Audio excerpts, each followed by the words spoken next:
दोस्तों जय हिंद। ये करंट से जुड़ा हुआ चीज़ है। आज बोडोलैंड समझौता के बारे में कुछ आया था, मोदी जी गए इसलिए। और इसके साथ साथ अभी कुछ दिन पहले NLFT और ATTF त्रिपुरा के कुछ उग्रवादी या आतंकवादी संगठन कह लीजिए, भारत सरकार जिसको मानती थी या त्रिपुरा की सरकार मानती थी, वो भी आत्मसमर्पण कर दिए। और इनके साथ भी होम मिनिस्ट्री के समक्ष राज्य सरकार के साथ क्या हुआ है, समझौता। तो ये भी इम्पोर्टेंट हो जाएगा। इसके साथ ही ये सब देख सकते हो। तो बिना समय गवाए हम शुरू करते हैं। वीडियो पसंद आएगा तो दोस्तों के साथ शेयर ज़रूर करिएगा। आज पूरे देश में राष्ट्रीय प्रेस दिवस मनाया जा रहा है। और कल जब आप मुझे देख रहे हो तब की बात बता रहा हूँ, ठीक है। इससे पहले कल 15 नवंबर तो झारखंड दिवस था। दिवस मनाया जा रहा है ताकि समाज में स्वतंत्र और जिम्मेदार प्रेस की महत्वपूर्ण भूमिका का सम्मान किया जा सके। किस चीज़ का? तो राष्ट्रीय प्रेस दिवस मनाया जा रहा है। क्यों मनाया जा रहा है? पहली बार 1966 में इसी दिन भारतीय प्रेस परिषद की नैतिक निगरानी संस्था के रूप में अपना काम करना शुरू किया था। कौन? तो भारतीय प्रेस परिषद। कब? 1966 में, आज ही के दिन, ठीक है। याद रखिएगा 15 नवंबर। तो इस वर्ष जो मना रहा है उससे पहले केंद्रीय सूचना एवं प्रसारण मंत्री अश्विनी वैष्णव, ठीक है। केंद्रीय सूचना और प्रसारण मंत्री कौन है? तो अश्विनी वैष्णव। और ये कहाँ के हैं? तो ये राज्यसभा से आते हैं, ठीक है। इस वर्ष के प्रेस दिवस का विषय क्या है? तो प्रेस की बदलती प्रकृति, ठीक है। याद रखिएगा, ये थीम पूछा जा सकता है और दिन पूछा जा सकता है, ठीक। प्रधानमंत्री नरेंद्र मोदी कल जनजातीय गौरव दिवस मनाने के लिए बिहार के जमुई का दौरा करेंगे। जमुई, ये जो जनजातीय गौरव दिवस है वो किसके उपलक्ष्य में मनाया जा रहा है? तो धरती आबा भगवान बिरसा मुंडा के सम्मान में 185वें जयंती पर, ठीक है। याद रखना, ये बहुत इम्पोर्टेंट है, ठीक है। वैसे ही ये इम्पोर्टेंट है, लेकिन अभी जब मनाया जा रहा है 150वीं जयंती जनजातीय गौरव दिवस के लिए, कहाँ पे? बिहार के जमुई में। कौन मना रहा है? तो पूरा देश, लेकिन प्रधानमंत्री इसके लिए बिहार को चुने हैं, ठीक है, जमुई जिला। मोदी कल सुबह भगवान बिरसा मुंडा के सम्मान में एक स्मारक सिक्का, ठीक है, एक स्मारक सिक्का और एक डाक टिकट 150वीं जयंती पर, ठीक है। ये इंपॉर्टेंट है। 150वीं जयंती पर किसका स्मारक सिक्का जारी किए प्रधानमंत्री मोदी जी? बिहार के जमुई से। या डाक टिकट जारी किए? ऐसे प्रश्न देखने को मिलेगा, ठीक है। राष्ट्रपति द्रौपदी मुर्मू ने इस बात पर प्रकाश डाला है कि इस वर्ष राष्ट्रपिता महात्मा गांधी की जयंती पर 2 अक्टूबर को केंद्र सरकार ने भगवान बिरसा मुंडा की धरती से धरती आबा जनजाति ग्राम उत्कर्ष अभियान की शुरुआत की थी। आपको पता है झारखंड से ही किया गया था ये, ठीक है। ये लगभग 79,000 समथिंग है, लगभग 80,000 करोड़, 79,700 कुछ है, ठीक है। भगवान बिरसा मुंडा, जिससे 5 करोड़ जनजाति समुदाय का जो मतलब करोड़ मतलब संख्या, 5 करोड़ लोगों का जो जीवन है उसको सुधारना है, ठीक है। बिजली हो, पेयजल हो, सभी चीज़ों के लिए जनजाति ग्राम उत्कर्ष अभियान की शुरुआत की। उन्होंने इस बात पर जोर दिया कि 80,000 करोड़ रुपए के आवंटन वाले इस अभियान का उद्देश्य यह सुनिश्चित करना है कि हर आदिवासी को सरकारी योजनाओं का लाभ मिले। इस राष्ट्रव्यापी अभियान से 5 करोड़ से अधिक आदिवासी लोगों को लाभ मिलेगा, ठीक है। याद रखिएगा। एक और चीज़ है, राष्ट्रपति द्रौपदी मुर्मू ने कहा है, क्या कहा है? तो 2047 तक विकसित भारत के निर्माण के लक्ष्य के अंतर्गत जनजातीय समाज से सिकल सेल एनीमिया को समाप्त करने का लक्ष्य भी शामिल है। 2047 तक sickle cell anaemia. Sickle cell anaemia क्या होता है? ये जनजातीय लोगों में ये बीमारी ज़्यादा है, ठीक है। तो उसको ख़त्म करना है 2047 तक। तो ख़त्म है क्या ये? तो ये RBC से संबंधित है, ठीक है। RBC जल्दी बनता है, मतलब जल्दी नष्ट हो जाता है, ठीक है। उसका जो है वो कम समय में ही शरीर में नष्ट हो जाता है, जिसकी वजह से RBC की कमी हो सकती है और एनीमिया मतलब खून की कमी हो सकती है, ठीक है। ये कुछ स्तर पर ये जो है अनुवांशिक भी हो जाता है, इसलिए इसको ख़त्म करना ज़रूरी है, नहीं तो बहुत सारे लोग एक साथ भी मारे जा सकते हैं, ठीक है, बीमार होके। तो 2047 तक इसको ख़त्म करना है। WHO ऐसे तो पूछता रहता है कोई बीमारी के बारे में, तो इससे रिलेटेड भी हम करेंगे कि कौन सी बीमारी, जैसे हैजा है, खसरा है, TB है खास करके, है ना, तो उसको कम ख़त्म करना है मतलब भारत से। तो WHO WHO के जो अभी महानिदेशक हैं उनका नाम क्या है, टेड्रोस अधनोम, टेड्रोस, ठीक है, टेड्रोस अधनोम। और मुख्यालय कहाँ पे, तो जेनेवा। आगे बढ़ते हैं। विदेश मंत्रालय ने आज कहा है कि भारतीय एजेंसियां हाल ही में कनाडा में गिरफ्तार किए गए आतंकवाद अर्श सिंह, ठीक है, आतंकवादी जो है कौन, अर्श सिंह गिल उर्फ अर्श दल्ला, ठीक है, प्रत्यर्पण अनुरोध पर आगे बढ़ेंगे। एक्चुअली क्या है, अर्श दल्ला जो है वो खालिस्तान टाइगर फोर्स का वास्तविक प्रमुख है, ठीक है, तो याद रखिए खालिस्तान टाइगर फोर्स के प्रमुख कौन है, तो अर्श दल्ला। और इसको गिरफ्तार कौन किया है, कनाडा की एजेंसी, ठीक है, कनाडा की पुलिस ने। तो भारत इसको क्या कह रहा है, अब भारत में प्रत्यर्पण करो, ठीक है, याद रखना। कनाडा के साथ राजनयिक संबंध इसी की वजह से ख़त्म हो गया है अभी, ठीक है, भारत सरकार ने ख़त्म कर दिया है अपना संबंध, क्योंकि वहाँ पे अपने देश के जो लोग हैं राजनयिक, जैसे राजदूत हैं, उनको क्या है, उन पर हमला हो रहे थे, मंदिरों पे हमला हुआ था, आप देखे होंगे, ठीक है, तो याद रखिएगा। वहाँ के प्रधानमंत्री कौन है, तो जस्टिन ट्रूडो। अभी बोल रहे हैं ऐसा कि चुनाव है इसलिए ऐसा कर रहे हैं, ठीक है, तो चुनाव है तो किसी एक को टारगेट करना भी ठीक नहीं है, ताकि खालिस्तान समर्थक और वहाँ जो पंजाब से लग गए हैं जो खालिस्तान समर्थक हैं उनका वोट चाहती है कनाडा की सरकार, ठीक है, इसलिए ऐसा कर रहे हैं। तो राजनयिक संबंध जब खत्म हुआ तो वहाँ के जो अपने संजय कुमार वर्मा थे, है ना, हाई कमिश्नर, वो वापिस आ गए, ठीक है, याद रखना, भारत सरकार ने उनको बुला लिया। महिला एशियाई हॉकी चैंपियंस ट्रॉफी जो है वो कहाँ पे हो रहा है, राजगीर में हो रहा है। जब होगा तभी हम बात करेंगे, अभी चलने दो, ठीक है, बस इतना याद रखना है।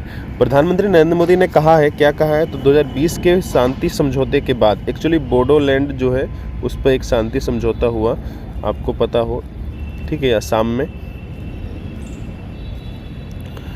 कब हुआ, तो 2020 में पूछा जा सकता है, ठीक है, क्योंकि अभी हाल में आया है चर्चे में। तो असम के बोडोलैंड में विकास की नई लहर आई है समझौते के बाद। ये क्या है कि उग्रवादी आतंकवादी संगठन मान सकते हैं हम, ठीक है, पहले इससे पहले भी हम आपको बताए थे कि NLFT है ना, और ATTF जब हुआ था समझौता, तो इसके बारे में भी बात कर लेंगे साथ में। पहले इसको देख लेते हैं एक बार। कल शाम नई दिल्ली में पहले बोडोलैंड महोत्सव का संबोधित करते हुए प्रधानमंत्री मोदी ने कहा कि 2020 के बोडो शांति समझौते से न केवल बोडो समुदाय को लाभ हुआ, बल्कि कई और शांति समझौतों के लिए रास्ते भी खुले हैं। अभी और भी शांति समझौता हुआ था हाल में, अब उसके बारे में बात करेंगे। उन्होंने कहा कि शांति समझौतों के कारण अकेले असम में 10,000 से अधिक युवाओं ने हथियार और हिंसा छोड़ दिए, वे मुख्य धारा में शामिल हो गए हैं। तो मुख्य धारा में सब शामिल होना चाहते हैं, लेकिन उचित सम्मान मिले, है ना, और शोषण ना हो किसी का, तो कोई नहीं चाहेगा, है ना। चलो देख लेते हैं, बोडो के बारे में देख लिया, असम के बारे में थोड़ा सा देख लेते हैं। अगर तो असम में लोकसभा सीटों की संख्या कितनी है, तो 14, विधानसभा सीटों की संख्या 126, मुख्यमंत्री सभी को पता होगा, अगर पता है तो ज़रूर लिखिएगा। और राज्यपाल क्या नाम है, तो लक्ष्मण आचार्य, ठीक है, लक्ष्मण आचार्य, ठीक। अभी कौन कौन से समझौता, दूसरा एक बताया कि अभी हाल में हुआ है 2024 में, तो ATTF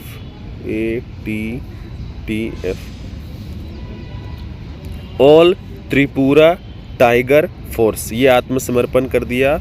अभी हाल में समझौता हुआ भारत सरकार के, मतलब गृह मंत्रालय के समक्ष में, किसके, तो त्रिपुरा सरकार और ATTF, और एक और संगठन है ATTF के अलावा ऑल त्रिपुरा टाइगर फोर्स के अलावा NLFT, national liberation front of Tripura, ठीक है, याद रखना। अभी दोनों साथ में समझौता हुआ है। इसके साथ ही कई उग्रवादी जो है हथियार छोड़ के मुख्य धारा में लौटने के लिए तैयार हैं। अभी हाल में 500 लोग हुए। और एक और चीज़ याद रखिएगा, यहीं से एक समझौता हुआ था नक्सलियों के ऊपर, कहाँ पे, तो त्रिपुरा में। समझौता नहीं हुआ था, एक सम्मेलन हुआ था, कहाँ पे, छत्तीसगढ़ में, ठीक है, छत्तीसगढ़ में, ठीक है, रायपुर में।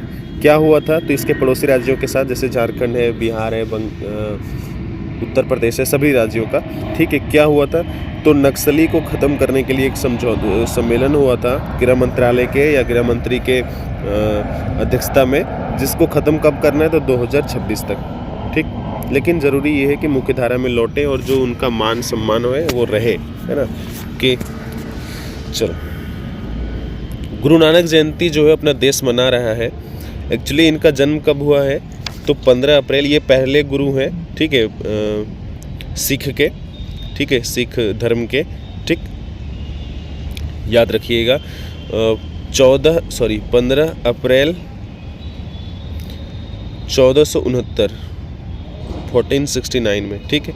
अब कोई ये सोच सकता है कि जन्म जब ऐसे हुआ था तो हम अभी क्यों मनाते हैं, तो याद रखिएगा कि अब नानक जयंती जो हम मना रहे हैं 555वां प्रकाश वर्ष, ठीक है, तो वो इसलिए मना रहे हैं क्योंकि हम इसको मनाते हैं कार्तिक पूर्णिमा में, ठीक है। और कार्तिक पूर्णिमा इस बार जो है वो कब आया है अभी, तो नवंबर में, तो कार्तिक पूर्णिमा में ही मनाते हैं, चाहे वो अक्टूबर हो नवंबर हो, ठीक है, याद रखना, इसलिए मनाते हैं। और इनका जन्म कब हुआ, ये प्रथम गुरु हैं सिख धर्म के, ठीक, 15 अप्रैल 1969 तेलवंडी पंजाब में। ये तेलवंडी जो है पंजाब प्रांत जो है ना पाकिस्तान के हैं, तेलवंडी पंजाब पाकिस्तान, ठीक। आगे बढ़ते हैं। उत्तर प्रदेश में आज कार्तिक पूर्णिमा, अच्छा कार्तिक पूर्णिमा भी चल रहा है, आपको बताया, क्योंकि प्रकाश वर्ष मनाया गया है ना, गुरु नानक देव जयंती। उत्तर प्रदेश में आज कार्तिक पूर्णिमा के अवसर पर वाराणसी में प्रमुख नदियों के घाटों पर देव दीपावली मनाई गई। तो याद रखिएगा कार्तिक पूर्णिमा के दिन क्या मनाया जाता है, देव दीपावली। कहाँ पे, तो उत्तर प्रदेश में नदियों की पूजा की जाती है और वाराणसी में इस बार हो रहा है।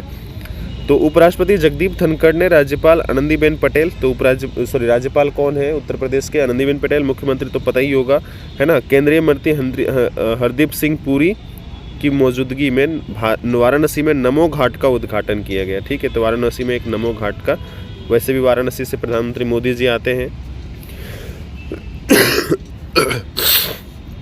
याद रखना, ठीक है। कौन सा त्यौहार, देव दीपावली, कहाँ गया, देव दीपावली, ठीक है, उत्तर प्रदेश के वाराणसी में जगदीप धनखड़ के द्वारा, उपराष्ट्रपति के द्वारा शुरू किया गया, ठीक है। भारत, नेपाल और बांग्लादेश के बीच में एक समझौता चल रहा है ना, पहले भी था। तो अब भारत, नेपाल जो है वो बिजली उत्पादन कर रहा है, भारत भी खरीद रहा है, और भारत से होते हुए बांग्लादेश जा रहा है, ये समझौता हुआ है, ठीक है। तुम पढ़ लेते हैं थोड़ा सा। अच्छा, नेपाल के प्रधानमंत्री, बांग्लादेश के प्रधानमंत्री कौन है। भारत, नेपाल और बांग्लादेश ने ऊर्जा सहयोग में एक बड़ी उपलब्धि हासिल की है। भारत ग्रिड के माध्यम से नेपाल से बांग्लादेश तक 40 मेगावाट तक का बिजली लेन देन शुरू हुआ। केंद्रीय ऊर्जा मंत्री मनोहर लाल खट्टर संयुक्त रूप से नेपाल से बांग्लादेश तक बिजली प्रवाह का उद्घाटन किया, ठीक है। विद्युत मंत्रालय ने एक बयान में कहा कि इस विद्युत प्रवाह की शुरुआत से विद्युत क्षेत्र में उप क्षेत्रीय संपर्क को बढ़ावा मिलने की उम्मीद है। पिछले महीने नेपाल के काठमांडू में एनटीपीसी, विद्युत व्यापार निगम, नेपाल विद्युत प्राधिकरण और बांग्लादेश विद्युत विकास बोर्ड के बीच त्रिपक्षीय विद्युत बिक्री समझौते पर हस्ताक्षर किए गए थे, ठीक है। किस किस के बीच, तो एनटीपीसी विद्युत व्यापार निगम नेपाल के लिए भी एक संस्था है और बांग्लादेश की भी एक संस्था है, ठीक है, याद रखना। केंद्रीय ऊर्जा मंत्री कौन है, तो मनोहर लाल खट्टर।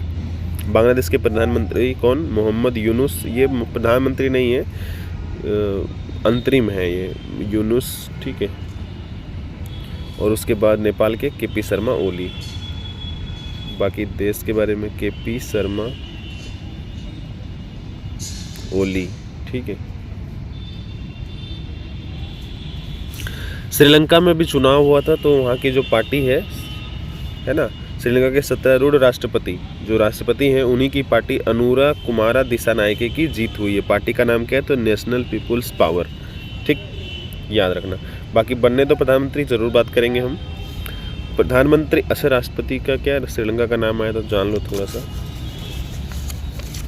इसकी 2 राजधानी है ना, श्रीलंका की राजधानी 2 है, कोलंबो जो सबको पता होगा, बचपन से पढ़ते आए हो, और महिला जयवर्धने,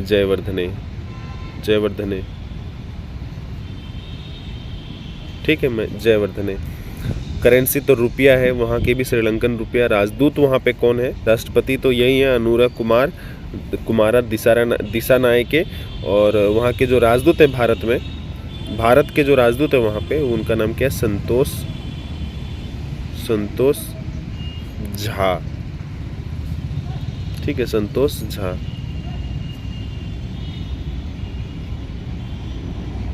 ठीक। प्रधानमंत्री नरेंद्र मोदी आज नाइजीरिया, ब्राज़ील और गुयाना की 6 दिवसीय यात्रा पर जाएंगे। क्यों? नाइजीरिया जाएंगे, ब्राज़ील में G20 शिखर सम्मेलन है और गुयाना भी जाएंगे। ठीक है, नाइजीरिया में दोनों देशों के बीच जाएंगे, गुयाना में भी जाएंगे, ब्राज़ील में G20 का सम्मेलन है। आगे बढ़ते हैं।